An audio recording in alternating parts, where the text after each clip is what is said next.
transmettre dans les générations juives, c'est le fondement même de la réalité du peuple qui est libéré. Après tout, ce qu'il faut transmettre, c'est la libération. Après tout, la République française essaye de le faire avec son premier mot, liberté, égalité, mais on essaye de le faire autrement, et pourtant c'est bien ce mot-là qui est derrière. La libération, simplement, la libération de quoi? Ou de qui? Être libéré. Qu'est-ce qu'il faut donc transmettre? C'est cela. Et ce matin, ça nous a été présenté avec la pédagogie qui va toujours à des enfants quand il s'agit de manger. C'est sûr que faire une pédagogie pendant un repas, ça retient mieux quand même. Enfin, l'enfant retient mieux ce qu'il mange plutôt que ce qu'il entend. Mais d'une certaine manière, après, ça fonctionne ensemble. Eh bien, nous avons continué, d'une certaine manière, cette donnée biblique à travers le mystère que nous avons à transmettre, le mystère de Dieu. Tout c'est cela. Dieu transmet Dieu. Tu disais tout à l'heure. C'est beau ça. Dieu transmet Dieu. Alors, je me suis dit, puisqu'il s'agit de transmettre, je me suis dit, bien, après tout, qu'est-ce qu'il faut que nous transmettions? Et naturellement, m'est revenu tout de suite en tête ce que Paul écrit dans la première lettre aux Corinthiens, au chapitre 15. Qu'est-ce qu'il faut transmettre?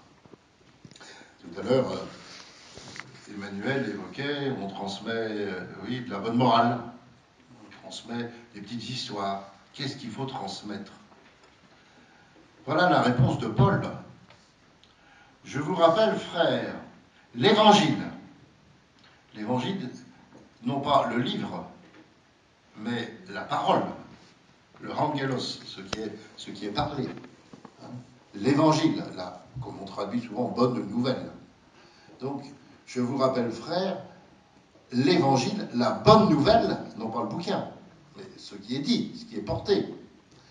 La bonne nouvelle, l'évangile, que je vous ai annoncé et que vous avez reçu, dans lequel vous demeurez ferme, par lequel aussi vous êtes sauvés. Salut.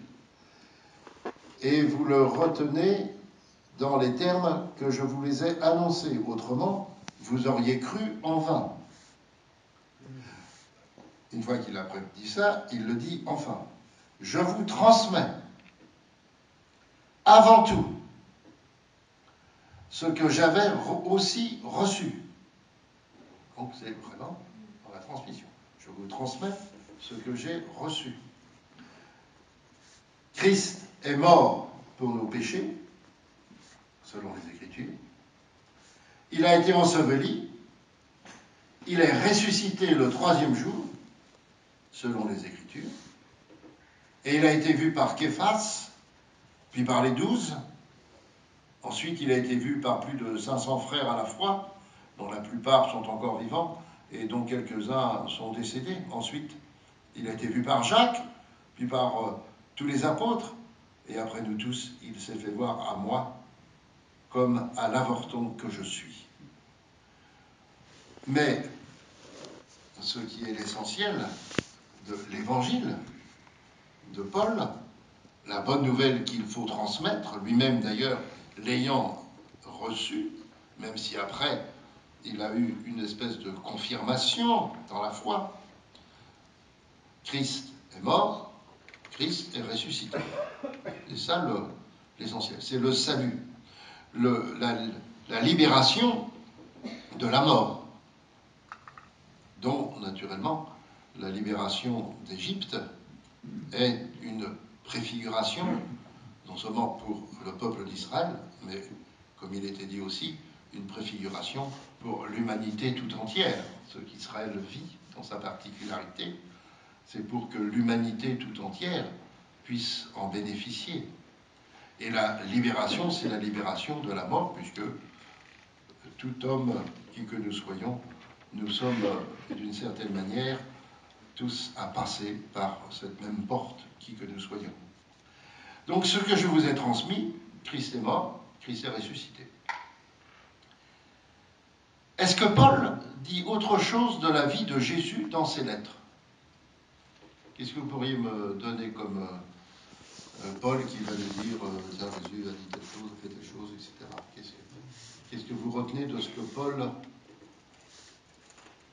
Le repas. Le repas de la scène. Le repas de la scène, oui.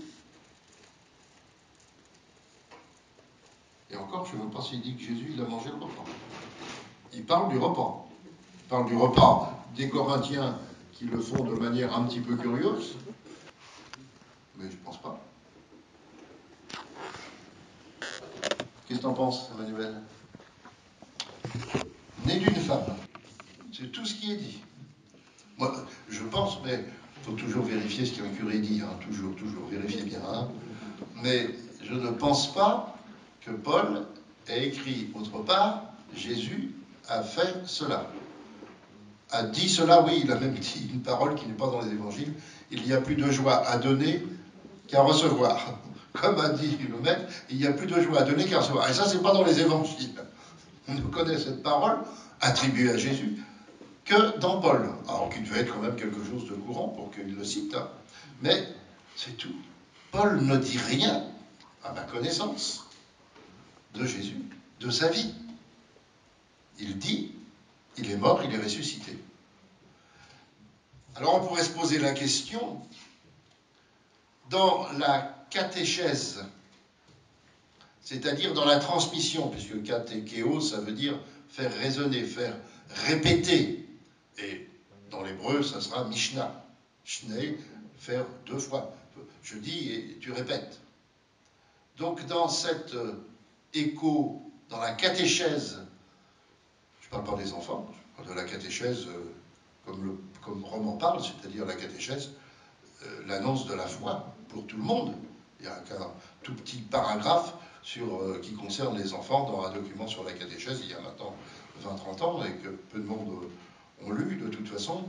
Mais ce n'est pas la catéchèse pour les enfants spécialement, mais on devrait se poser la question pour nous-mêmes, et donc pour les enfants, qu'est-ce qu'il faut transmettre? Il faut transmettre, Christ est mort, Christ est ressuscité. C'est ça l'essentiel. Et il ne faudrait pas que nous puissions l'oublier. Et c'est peut-être ce que l'on essaiera de travailler cet après-midi. Comment les évangiles, alors je dis les évangiles, c'est-à-dire cette fois-ci les livres d'évangiles, comment les évangiles, sans le dire, disent Christ est mort et est ressuscité. Et nous avons aussi, et nous verrons, à travers des traditions juives, comment la liturgie pascale, puisqu'après tout, nous avons aussi la liturgie pascale, qui n'est pas sous forme du Seder et dans la famille, mais qui rassemble des communautés, comment la liturgie pascale, dans sa réforme des années 60, revient d'ailleurs à des traditions juives fondamentales, et même à une catéchèse juive sur la mort et la résurrection, qui n'est pas simplement celle du Christ, mais qui est simplement le point central pour l'humanité tout entière. Ce n'est pas simplement le Christ mort et ressuscité que l'on veut annoncer, c'est d'une certaine manière annoncer aussi la résurrection, la vie pour l'humanité tout entière. C'est cela que nous avons apporté. Alors les évangiles, il y en a un qui est très centré sur Pâques, c'est l'évangile de Jean, on en reparlera un petit peu cet après-midi. Mais vous savez que l'évangile de Jean, au chapitre 19, dit que quand Jésus meurt sur la croix, c'était le moment de la préparation. Dans les anciennes Bibles, on mettait le mot technique, c'était le jour de la parachève, c'est-à-dire la préparation du repas pascal, au moment où on sacrifiait l'agneau de Pâques au temple de Jérusalem, puisque tous les agneaux ne pouvaient être sacrifiés qu'au lieu du sacrifice, qui était le temple, même si ça n'a pas toujours été vrai dans toute l'histoire, mais au temps de Jésus, le temple faisait bien ce centre-là, donc tous les agneaux étaient sacrifiés, il fallait que tout le monde se trouve à Jérusalem pour manger la Pâque d'ailleurs. Et Jésus meurt au moment où, nous dit Jean, au moment où on tue l'agneau. Naturellement, c'est très symbolique. Mais alors, je ne comprends pas. Si Jésus meurt au moment où on sacrifie l'agneau pascal, comment Jésus a-t-il pu dire dans les trois autres évangiles, enfin plutôt, comment les trois autres évangiles peuvent-ils faire vivre à Jésus? C'est plutôt comme ça qu'il faudrait tourner les affaires. Comment se fait-il que les trois autres évangiles, on a Jésus qui dit à ses apôtres, allez préparer la Pâque? Ça vous a jamais préoccupé, ça? Bah non, hein. Non, on suit, hein, on suit, on suit. On se pose peu de questions, hein. Voilà. On est catholique, on se pose peu de questions. Tu crois que les orthodoxes, ils s'en posent davantage? Oui. Donc on se pose peu de questions. Enfin, il y a bien une question quand même qui est là. Comment Jésus a-t-il pu dire allez préparer la Pâque et il prend le repas pascal? Enfin, c'est ce qui est dans Matthieu, Marc et Luc. Il semble bien prendre le repas pascal. Pardon? Ils sont pratiquants, ben oui, mais l'agneau n'est pas tué puisqu'il est tué, nous dit Jean, au moment où Jésus meurt sur la croix. Alors, il y a deux agneaux. Non, ça, alors là, ça, c'est pas. Ah non, mais préparer, non, non, non, non, mais on ne pouvait pas manger, on pouvait pas manger la Pâque. Et manger la Pâque, le mot Pâque, même dans ce terme-là, ça veut dire manger l'agneau pascal. Quand on dit manger la Pâque, c'est dans les termes de l'époque, ça veut dire manger l'agneau qu'on appelait la Pâque. Donc manger la Pâque, ça veut dire manger l'agneau. Ah, c'est quand même curieux que personne ne se soit posé la question. Enfin si, il y en a quelques-uns qui se sont quand même posé la question. Mais en fait, on a vécu ça sans problème. Comme quoi on acceptait bien qu'il y ait des différences. Alors, comment résoudre? Oui, il y a des différences, mais on ne veut jamais penser qu'il y ait des différences. Aujourd'hui encore, vous savez bien qu'il y a il y a des différents calendriers. À Bethléem, les habitants de Bethléem et les musulmans se gaussent des chrétiens qui fêtent 3 fois la naissance de Jésus. Vous savez pourquoi? Parce que on fête selon le calendrier grégorien, le 25 décembre. On fête le 25 décembre d'après le calendrier julien, qui est maintenant le 7 janvier. Et comme les Arméniens fêtent la naissance de Jésus en même temps que l'Épiphanie, dans le calendrier julien, donc pour l'instant c'est le 14 juin. Si bien que le patriarche latin entre dans Bethléem en grande procession le 24 décembre, il y a un monde fou à Bethléem, euh, ce jour-là, et puis c'est une grande procession, enfin il y a tous les scouts qui défilent et tout ça, enfin peu importe. Puis le patriarche orthodoxe, dans le calendrier julien, fait la même chose, puis le patriarche arménien, bon, quelle est la vraie date de la naissance? Bah, il y a une chance sur 365 que ce soit. Là, heureusement, on a 3 chances sur 365 que ça tombe bon. J'allais dire que on ne cherche pas à, à prendre une date particulière en disant si c'est pas cette date-là, c'est pas bon, c'est pas ça le problème. Ce qui est important, c'est ce que signifie la célébration. Donc il y a plusieurs calendriers. Et au temps de Jésus, il y avait plusieurs calendriers. C'était connu, le calendrier des Sadducéens, qu'on a retrouvé d'ailleurs en partie à Qumran. Alors on aura une conférence avec une archéologue à Saint-Germain sur Qumran, et je lui ai dit si tu peux dire un petit mot quand même de ce qui a été découvert, parce que on a l'impression que tant que bon catholique qu'on est, tout le monde pense pareil, agit à la même date et fait exactement les mêmes gestes. On est formaté de ce côté-là, ce qui est terrible. Alors que il y a pour nous déjà différents calendriers et ça permet aux chrétiens de célébrer la naissance de Jésus à différentes dates, mais ce qui est important, c'est de célébrer sa naissance. Alors, même chose pour Pâques, puisqu'il y a toujours le problème du calendrier julien et grégorien pour Pâques.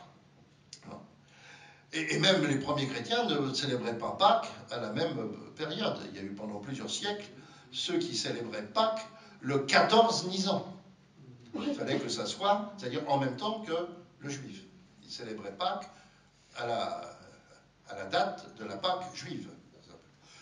C'est simplement au IIIe siècle qu'il a été décidé qu'on prendrait le dimanche qui suit la pleine lune. Puisque le 14 Nisan, la nuit, c'est la nuit de la pleine lune, puisque c'est les calendriers lunaires. Donc la nuit Pâques, c'est la nuit de la première pleine lune de printemps. Donc il y avait des chrétiens qui voulaient célébrer, pour que ça soit le plus proche possible, pourrait-on dire, de l'événement historique, voulaient célébrer le 14 Nisan.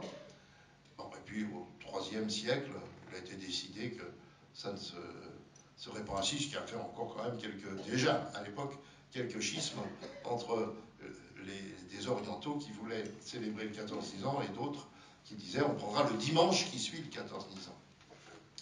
Donc il y a différents calendriers. Et le monde juif vivait aussi avec différents calendriers, même si aujourd'hui, je ne connais pas d'autres calendriers de ce que l'on appelle le calendrier pharisien, c'est-à-dire le calendrier d'aujourd'hui et qui date depuis quand même beaucoup de siècles, après Yavné, après la destruction du temple, un calendrier qui est donc basé sur 12 mois lunaires, 12 mois lunaires, avec un mois supplémentaire tous les 3 ans environ. En fait, il y a tous les 19 ans, il y a 12 années à 12 lunes et 7 années à 13 lunes.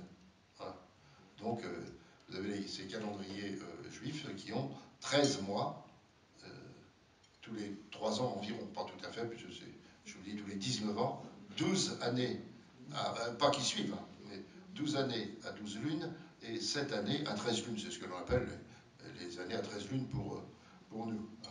Voilà. Donc, il y avait ce calendrier.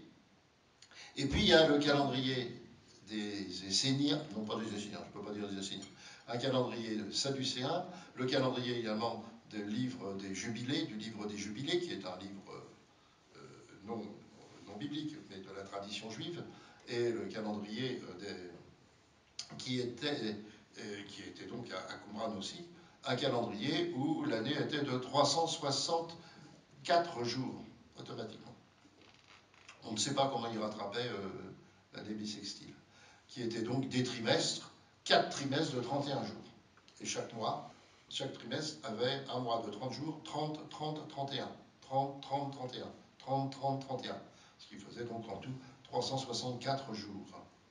Et ce calendrier donc-là a été utilisé à l'époque de Jésus, même s'il a été ensuite, il n'a pas été suivi après. Il avait un avantage, c'est que tous les trimestres, les jours des mois étaient la même chose que les jours de semaine. Un petit peu compliqué, mais enfin, disons que ça permettait tous les trimestres de revenir, le premier mois, le deuxième mois, le troisième mois, le cinquième du troisième mois était toujours un mercredi ou je ne sais pas quoi, enfin voilà. Alors, on a une femme qui est morte maintenant, qui a travaillé cela, et ça fait longtemps, je ne sais pas quand ça date, qui s'appelle Annie Jobert, là ça date de 57, vous voyez, c'est quand même ancien, hein, et qui s'appelle La date de la scène, calendrier biblique et liturgie chrétienne. Voilà. Donc ce petit livre, qui n'est pas très compliqué d'ailleurs à lire, hein, ce petit livre-là, Annie Jobert était donc une exégète, une femme exégète française, qui a essayé de résoudre la question du repas pascal de Jésus. Qu'est-ce qu'il a mangé? Avec l'agneau ou sans l'agneau? Et comment ont-ils pu faire? Alors, elle résout un peu le problème. C'est une hypothèse. Une hypothèse. En disant, après tout, Jésus a peut-être célébré avec ses disciples selon le calendrier essénien, et non pas selon le calendrier du temple à l'époque. C'est une des hypothèses. Mais c'est quand même intéressant de s'apercevoir qu'il y a là une question qui est soulevée et qui montre que nous n'avons pas à nous attacher à quelque chose de très concret, fût-ce une question de date. Ce qui est essentiel, c'est ce qui est célébré. Alors, j'ai pas lu, mais Emmanuel, qui lit beaucoup le pape, après tout, il est payé pour ça. Hein. Oui. Donc, je n'ai pas lu c'est le deuxième volume, en fait. C'est dans le deuxième volume. Benoît XVI, qui a 2 volumes sur des explications d'évangile relativement sympathiques, d'ailleurs. C'est pas du tout à la manière qu'on a d'habitude un évangile à l'eau de rose, comme on pouvait s'entendre de temps en temps. Non, il prend des questions théologiques et exégétiques. Il les traite pas en tant que pape, mais en tant que théologien. Il dit voilà un petit peu ce que pense. Alors, bon, c'est intéressant quand même. Hein. Et donc, moi, je n'avais pas lu ça, mais tu m'as dit donc que Benoît XVI reprend un peu cette hypothèse. Complètement. Il dit que... Donc Benoît XVI, dans sa Christologie, il a ses volumes de Christologie Jésus de Nazareth, qu'il publie en tant que Joseph Ratzinger Benoît XVI. Et effectivement, dans une autre intervention qu'il fait en tant que pape, explique que Jésus a célébré la Pâque selon le calendrier essénien, donc sans la présence d'un agneau, puisque les Esséniens jugeaient que le calendrier du temple avec la présence de l'agneau était profané parce que vendu à l'autorité d'occupation romaine. Donc Jésus célèbre bien le repas pascal dans Saint Jean sans agneau parce qu'il est l'agneau. Dans Saint Jean, il célèbre le repas pascal, c'est-à-dire le dernier repas. Voilà. Le dernier repas dans Saint Jean, c'est un repas pascal du calendrier, alors essénien, le calendrier des jubilés, etc., comme on peut l'appeler, peu importe, pour montrer cela. Il y aurait également d'autres éléments concernant également l'homme qui porte une cruche d'eau, etc., mais je ne vais pas rentrer dans les détails de ce que les historiens et les archéologues et les exégètes essayent de comprendre. Voilà. Donc, nous sommes bien avec, de toute façon, quel que soit le moment, nous avons bien à fêter le Christ mort et ressuscité. Et c'est ce que nous sommes invités à faire à travers la liturgie de Pâques, donc cet après-midi. Cet après-midi. On va donc avoir différents travaux avec vous. Et vous vous êtes donc inscrits, je crois, dans des ateliers. Pardon? Ah, tiré au sort. Bon, voilà. C'est bien, c'est bien. On tire au sort. C'est comme ça que les prêtres travaillaient au temple de Jérusalem. Les prêtres dans le temps, enfin les prêtres juifs, et ils travaillaient 2 semaines dans l'année. Ce qui était bon quand même. Hein. Ils avaient une permanence de 2 semaines dans l'année. Voilà. Et il y avait donc 24 semaines entre les deux pour être un peu tranquille. Et en plus, quand ils étaient à Jérusalem de permanence, ils étaient tirés au sort pour travailler. Avouez que c'était quand même un petit travail tranquille. Voilà. Donc, cet après-midi, on va prendre avec les traditions juives, parce qu'après tout, on le sent bien, mais on ne le sait pas assez, notre foi chrétienne, la foi, la pratique même, elle se comprend avec la racine juive du temps de Jésus. Il faut faire attention parce que souvent on pense qu'il s'agit de voir ce que la communauté juive vit aujourd'hui pour qu'on comprenne mieux ce que nous vivons, ce qui est intéressant. Mais il faut voir que ce qui est vécu aujourd'hui vient d'une source commune. Et donc il faut un peu remonter à cette source commune pour bien voir comment le christianisme est bien inséré dans le judaïsme, y compris donc dans des écrits, dans des traditions, etc. Alors,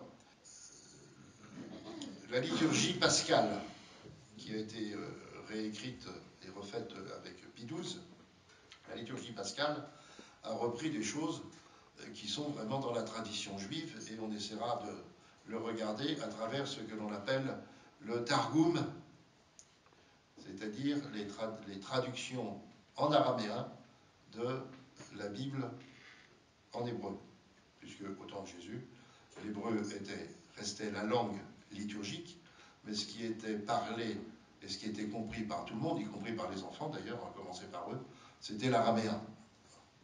Et il y avait donc cette traduction constante à la synagogue de lecture en hébreu et du meturshmam, le traducteur, qui traduisait en araméen, dans une espèce de traduction simultanée. Mais ce n'est pas une traduction, c'est une traduction interprétative.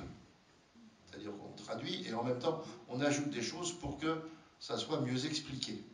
Alors, on prendra la tradition de la Pâque, de la sortie d'Égypte, dans le Targum, dans l'Exode au chapitre 12 que vous aviez tout à l'heure, mais on n'a pas été jusqu'au verset 42, donc ça sera la tradition targumique du verset 42 que vous avez en feuille, donc tout le monde, même ceux qui ne travaillent pas, vous aurez le texte du Targum. Alors je me suis amusé à apporter les Targums de l'Exode et puis même de la Genèse, peu importe, pour que vous voyez, parce que ça a été édité en français, avec 2 pages, c'est pas en araméen, c'est en français, mais 2 pages parce que vous avez le Targum dit du pseudo Jonathan, qui est le Targum un peu de la tradition juive, ce Targum-là, et puis un autre qui a été redécouvert et retravaillé en 1953, donc vous voyez que c'est assez récent,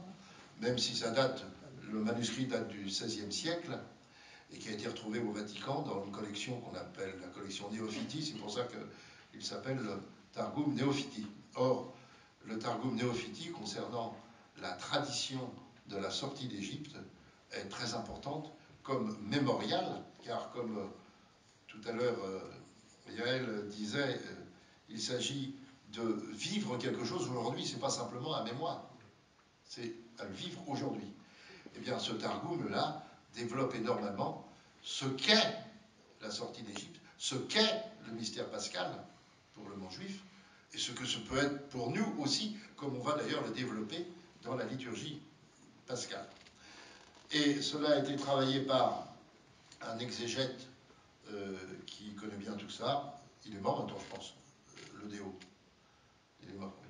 Donc il a travaillé simplement le verset de l'Exode 12, 42, un seul verset pour ça, voilà, avec toutes les variantes des différents manuscrits targumiques. Donc c'est vraiment un travail très, très, très, très, très important. Voilà. Et il le fait, lui, en français, mais c'est un autre exégète espagnol qui avait édité le Targum Néophiti. Voilà donc ici le livre de l'Exode, et vous avez donc la reproduction du Targum Néophiti, enfin du manuscrit, avec sa traduction en anglais, en espagnol, en français, etc. Mais je lui ai amené ça, ne serait-ce que pour que vous ayez l'explication des 3 petits iodes, comme je vous l'ai mis sur la feuille, pour que vous sachiez à quoi correspondent ces 3 petits iodes que l'on trouve dans le manuscrit du Targum Néophiti, et dans d'autres manuscrits d'ailleurs. Pourquoi 3 petits iodes qui sont là? Donc on fera ce travail-là en fonction et en rapport avec la liturgie pascale. Hein, donc ça, c'est un premier atelier. Il y aura un deuxième atelier, comme ça vous allez pouvoir un peu comme on est dans votre tête, un deuxième atelier qui sera, puisque c'est le cœur de la foi, ce que je transmets, c'est Christ est mort, il est ressuscité. Alors quand je raconte Jésus qui est enveloppé de l'ange, couché dans une mangeoire, etc., est-ce que je raconte Jésus mort et ressuscité, ou est-ce que je raconte un petit Jésus, un bambino avec les pattes en l'air? Eh bien ça, je trouve que la catéchèse française n'a pas encore compris ce truc-là. Enfin, il me semble. Que quand on raconte Noël, on raconte Pâques. Je n'arrive pas à comprendre pourquoi on ne fait... Il faut raconter Noël, hein, je ne dis pas qu'il ne faut pas le raconter. Mais il faut découvrir à travers le récit de Luc la foi, ce que j'ai reçu, je te le transmets, Christ est mort, il est ressuscité. Et si je prends Matthieu, c'est pareil, avec la naissance, je prends exprès quelque chose qui semble très éloigné, et que l'on a l'habitude, alors folklore, ça fonctionne, le folklore, c'est pas ça qui me manque, mais après tout, c'est quand même l'essentiel qui est dit à travers toutes les pages d'évangile, d'une certaine manière. C'est ça qui devrait être notre objectif et notre pensée. Toutes les pages d'évangile disent Christ est mort, il est ressuscité. Alors il faudra peut-être chercher, comme on fait avec des enfants, chercher. Est-ce que ça raconte simplement une petite histoire? Est-ce qu'il n'y a pas derrière une autre histoire? Ce sera donc un deuxième atelier. Par contre, pour Guétin, je ne sais pas ce qu'elle va présenter. Elle n'est pas là? Pour l'instant, voilà, pour les adolescents. Il y aura un atelier sur la transmission. Vous l'avez compris, le père vient de vous le dire. Donc il va y avoir un ou deux ateliers sur la transmission aux enfants, justement, à travers en particulier la catéchèse.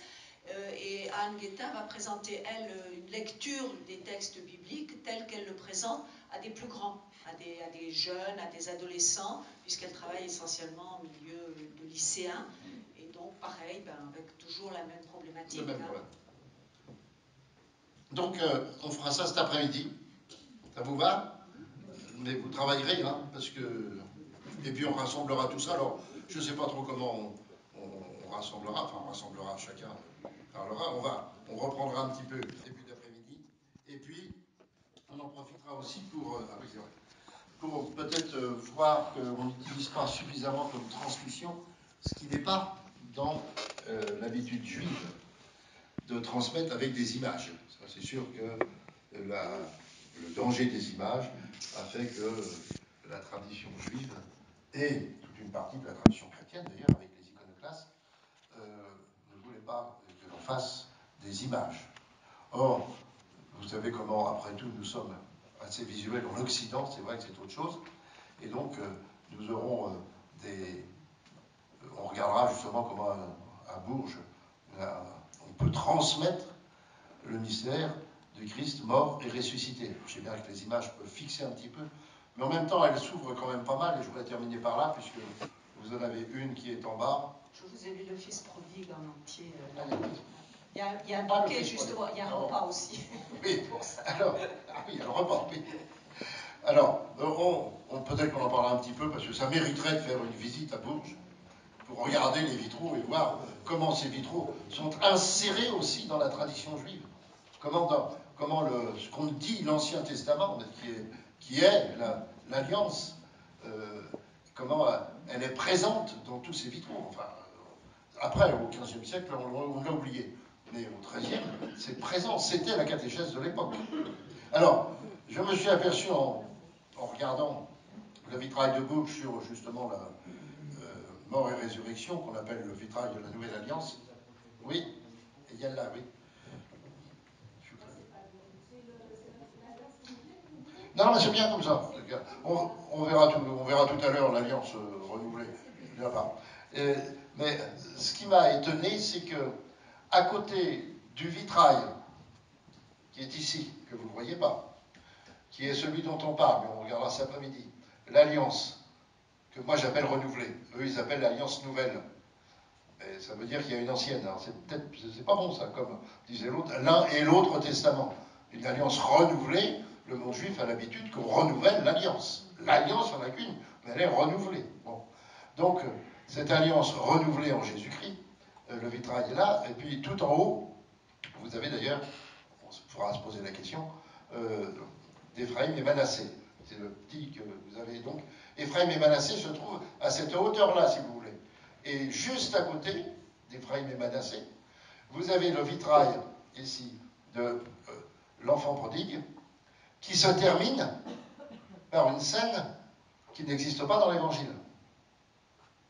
Vous savez qu'il y a l'aîné qui sort et qui dit au père, je sais bien, je fais le gras, voilà. Et il y a quand même la réponse du père Toi, tu es toujours avec moi. C'est très beau. Toi, tu es toujours avec moi. Et puis, ça va s'arrêter là. Ne fallait-il pas que ton frère qui était mort est vivant? Tiens, mort et résurrection. Et donc, voilà l'accueil, le père qui accueille le fils aîné qui était au champ. Et ça se termine par le père qui rassemble les deux frères en un seul. Moi, j'ai trouvé ce petit truc-là, je ne l'avais pas remarqué, je suis déjà allé à Bourges, mais je n'avais jamais vu, ce haut de vitrail qui est tout à fait l'amitié judéo-chrétienne, non?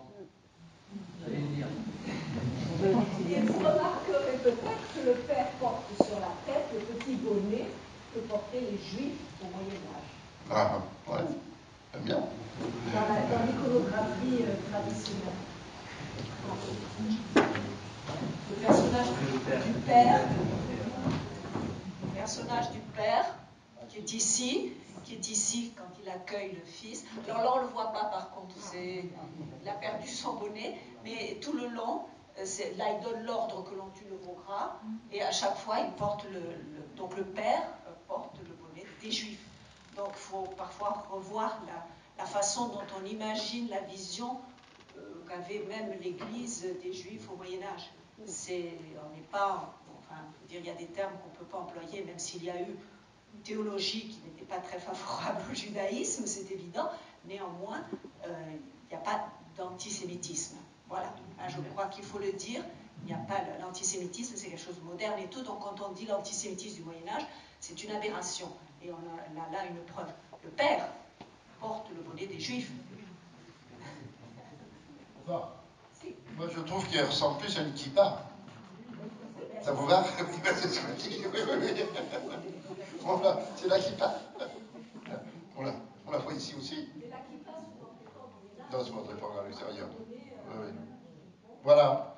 Donc c'est quand même intéressant de savoir que à côté du vitrail qu'on regardera un petit peu cet après-midi sur mort et résurrection, tout en haut, il y a la question des deux fils déjà, avec Ephraïm et Manassé, et donc tout de suite passant à gauche, là, ça, il faudrait redescendre pour d'ailleurs trouver le repas pascal, etc. Enfin, les vitraux, c'est magnifique. C'est pas simplement le vitrail, c'est là où il est disposé, la manière dont on le lit, etc. Il y aurait tout un travail à faire qui, hélas, est fait, remarquez, hein, mais qui n'est pas transmis.